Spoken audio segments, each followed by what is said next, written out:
Good morning, everyone. Happy Friday. Lisa and Lydia with you here this morning. Lots going on this weekend. We're going to talk about Fargo Marathon, and we have some breaking news stories.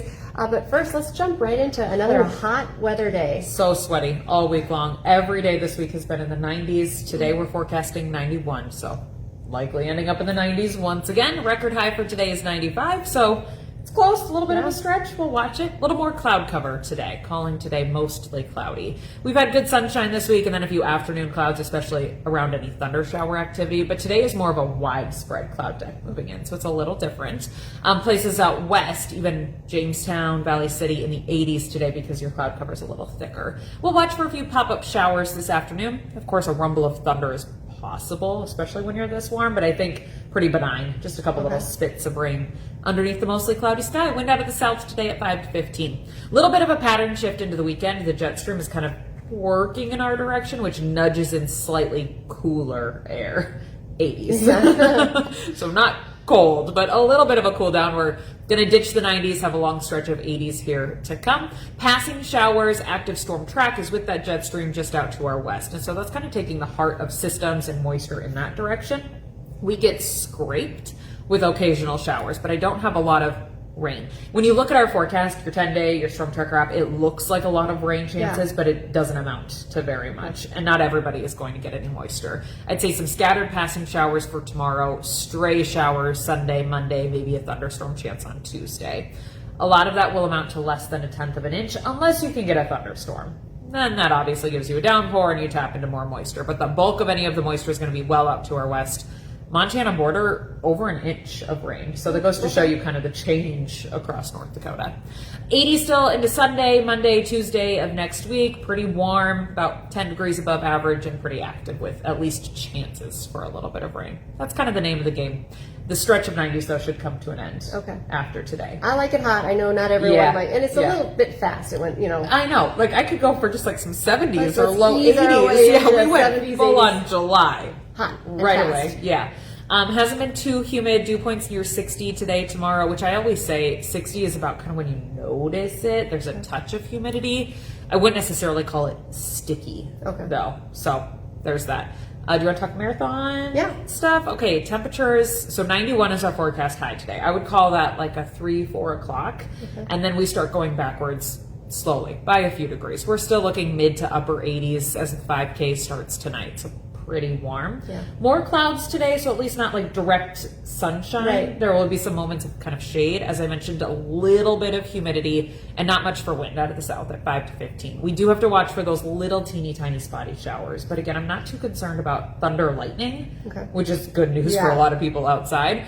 But a few spits of rain are possible. Maybe that'll be a good splash. Might feel okay. Might help. Cool, yeah. So it's going to be warm. Hopefully runners, I'm sure, have been hydrating all week long. Tomorrow we wake up in the 60s to near 70, so a very warm but okay start to early morning marathon activities. Temperatures quickly warm up into the 80s by tomorrow afternoon. We're looking at about 84 for the afternoon high, which again is like a 3-4 o'clock, largely after everything is now done at that point. Cloudy sky tomorrow, rare sunshine, passing showers. Shouldn't have any thunder activity, but occasional showers. More of a breeze tomorrow out of the southeast at about 15 to 25. It'll be ramping up throughout the day, but I do think it gets breezier as the marathon goes on. That's your detailed marathon forecast. Hopefully that answered whether some you're questions. Cheering on the runners or running yourself. There's going to be a lot of people. Or the bands along. That's true. There's going to be a lot of music out in the A lot of parties. I'm a viewer, I'm not a runner. I will gladly clap you on, but you need to hydrate too. I'm going to be sitting down.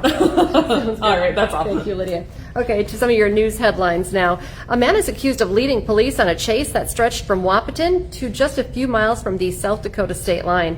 Investigators say the driver reached speeds between 80 and 115 miles per hour before crashing into a slough just south of Wahpeton. Charges are pending.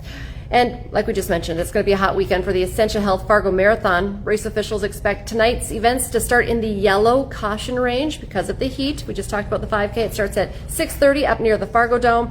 Thousands of runners will be hitting the streets of Fargo and Moorhead. Also, a heads up, road closures are already going up across the metro. So some tonight for the 5K, but of course a lot more tomorrow as we see the full marathon, half marathon, 10K going to stretch across a big section of our cities. In other news headlines, a Moorhead man now faces an attempted murder charge. Prosecutors say Roel Rivera intentionally ran over his ex-wife's boyfriend with a pickup during an argument in April. Court documents say investigators later discovered a threatening message that was sent before the incident. You can read much more on that story on inforum.com. Moorhead's police chief is also warning parents right now about THC-infused products that look like candy. The warning comes after 12 Horizon Middle School students became sick after eating THC-laced gummies. Investigators say some of the products contained extremely high levels of THC. Now, this is also the second major drug case at Horizon Middle School just this school year. A 13-year-old accused of bringing more than 1,000 suspected fentanyl pills to school has now pleaded guilty in that case. And one of the most unusual stories of the week comes from near Valley City. A semi hauling bee boxes tipped over on I-94, releasing millions of bees. The Highway Patrol says beekeepers were able to recover most of them, and traffic is now moving along normally once again. A major name in the local entertainment industry is shutting down. Jade Presents says it's closing after years of promoting concerts, comedy shows, and festivals across the region. The company cites rising costs and challenges facing independent promoters. And if you're looking for something to do this weekend, a new indoor adventure park opens today in Fargo. NRG Adventure Park is opening inside the former Gordman's building just off of 13th Avenue South.